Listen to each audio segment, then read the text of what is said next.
10 April 2019, a historic day for physicists and mankind, because on the same day, the first picture of the black hole was introduced to everyone. Well, listen carefully to my words. मैंने बोला first image को introduce किया गया था, ना कि image को click किया गया। तो ब्लैक होल की इमेज को कब क्लिक किया गया और कैसे? Let's find out the answer in today's video. So hello and welcome back to my YouTube channel and I hope आप सब लोग बढ़िया होंगे।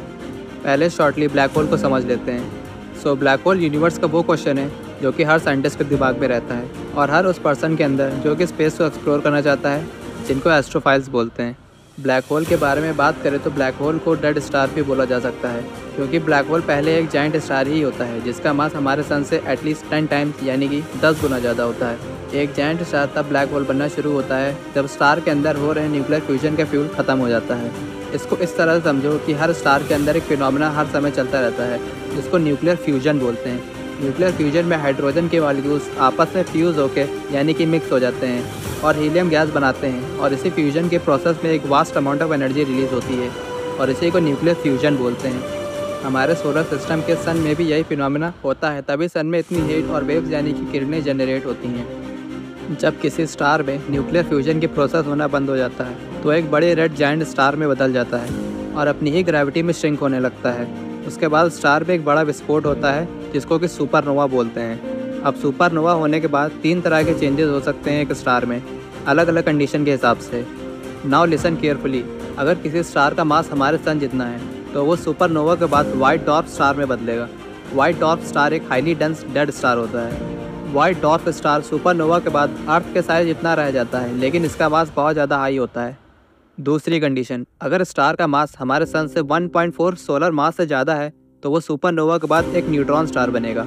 1.4 एक लिमिट है जिसको चंद्रशेखर लिमिट भी बोलते हैं। ये एक इंडियन फिजिसिस्ट है और इनको फिजिक्स में नोबेल प्राइज़ भी मिला था।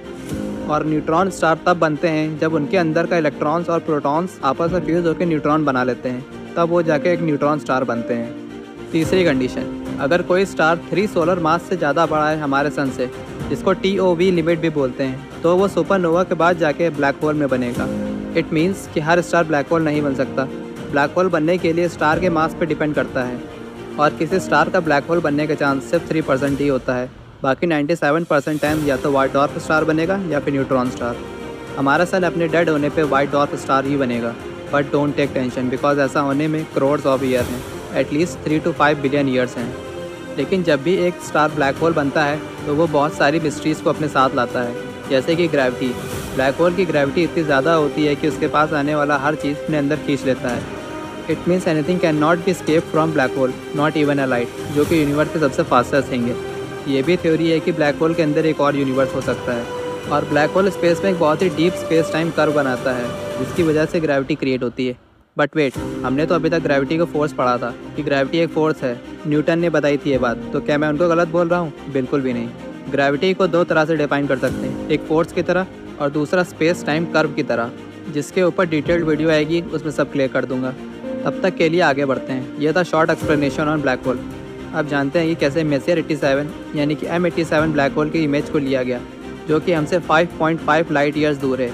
यानी कि लाइट को भी M87 ब्लैक होल तक पहुंचने के लिए 5.5 करोड़ साल लग जाएंगे, जो कि यूनिवर्स की सबसे फास्टेस्ट थिंग है, जिसकी स्पीड 3 लाख किलोमीटर पर सेकंड है।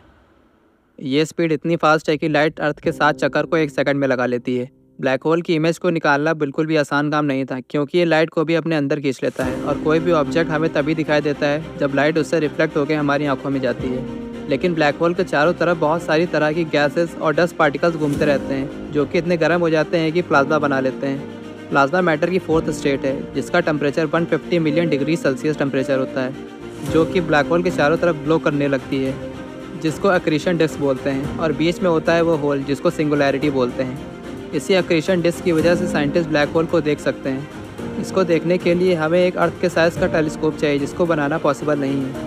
1960s के टाइम पे अर्थ पे बहुत सारे अलग अलग जगह पे रेडियो वेव ऑब्जर्वेटरी को बनाया गया था, स्पेस को एक्सप्लोर और उसमें होने वाली चेंजेस को समझने के लिए, जिसको कि वेरी लॉन्ग बेसलाइन इंटरफेरोमेट्री यानी कि VLBI बोलते हैं। इनको आपस में जोड़ने के बाद ये एक बहुत ही बड़े टेलीस्कोप जैसा काम करते हैं। इन्हीं ऑब्जर्वेटरीज़ में से 8 ऑब्जर्वेटरी को मिला के एक नए टेलीस्कोप को बनाया गया, जिसका नाम दिया गया द इवेंट होराइजन टेलीस्कोप। ये सारे ऑब्जर्वेटरी को मिलाने के बाद ये एक अर्थ साइज टेलीस्कोप जैसा काम करता है और द इवेंट होराइजन टेलीस्कोप को बनाने का सिर्फ एक ही इंटेंशन था, ब्लैक होल की इमेज को लेना। लेकिन इस मिशन में M87 ब्लैक होल को ही क्यों लिया गया, जो कि इलेप्टिकल गैलेक्सी में है। हमारी मिल्की वे गैलेक्सी में तो अप्रॉक्स 100 बिलियन से भी ज़्यादा ब्लैक होल प्रेजेंट है। इसका आंसर है कि इसकी एक्रीशन डिस्क, जो कि बाकी के ब्लैक होल्स के कंपैरिजन में बहुत ही बड़ी है और इसको देखना थोड़ा आसान है। सो इसी मेन रीज़न की वजह से साइंटिस्ट ने M87 ब्लैक होल को इस मिशन के लिए डन किया। इस मिशन में 200 से ज़्यादा रिसर्चर्स एंड 8 ऑब्जर्वेटरी लगी थी और 5 अप्रैल 2017 के 2 साल बाद यानी कि 10 अप्रैल 2019 को सारे साइंटिस्ट एंड रिसर्चर्स के हार्डवर्क का रिजल्ट आता है और वो रिजल्ट है ये इमेज। यही है ब्लैक होल की फर्स्ट एवर इमेज और साइंटिस्ट एंड रिसर्चर्स की मेहनत। इस इमेज में ये जो ग्लो करती हुई रिंग दिख रही है, यही है इसकी एक्रीशन डिस्क, और जो बीच में ब्लैक सर्कल जैसी चीज़ दिख रही है वो है ब्लैक होल की शेडो, और उसी के अंदर है सिंगुलैरिटी, जिसकी ग्रेविटी हर चीज़ को अपने अंदर खींच लेती है।